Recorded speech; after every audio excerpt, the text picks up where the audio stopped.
Apa itu TPNW? Kepanjangannya adalah Treaty on the Prohibition of Nuclear Weapons, yang adalah suatu perjanjian internasional yang mengatur untuk pertama kalinya secara komprehensif terkait pelarangan penggunaan maupun ancaman penggunaan senjata nuklir. Treaty atau perjanjian ini juga mengatur terkait larangan pengembangannya, tesnya, lalu juga terkait transfer dan penerimaan dari senjata nuklir ini sendiri. Dia juga mengatur terkait kewajiban pengamanan atau safeguarding yang harus dilakukan, upaya ke depannya secara jangka panjang bagaimana untuk mengeliminasi total nanti senjata nuklir. Dia juga mengatur terkait implementasi nasional bagi para negara pihaknya.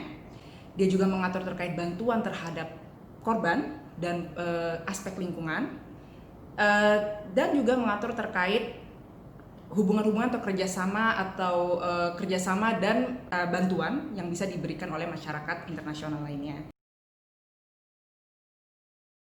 Terkait rasional dari TPNW ini sendiri, itu sebenarnya penekanan terhadap aspek kemanusiaan yang sangat digarisbawahi. Bahwa kita menyadari betapa senjata nuklir itu membawa dampak kemanusiaan bagi korban dan lingkungan, dan masif sekali dampaknya.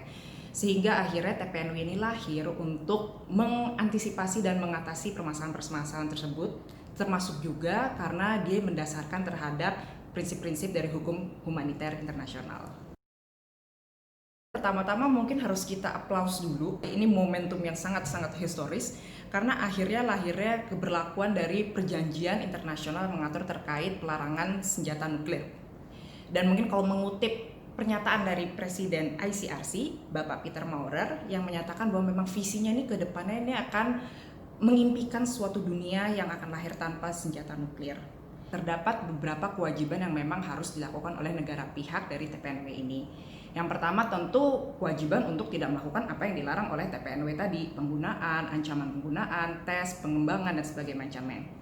Yang kedua juga negara pihak memiliki konsekuensi untuk melakukan suatu deklarasi kepada Sekjen PBB, yaitu adanya suatu kewajiban untuk melakukan tindakan-tindakan pengamanan lebih lanjut untuk mencegah penggunaan senjata nuklir ini.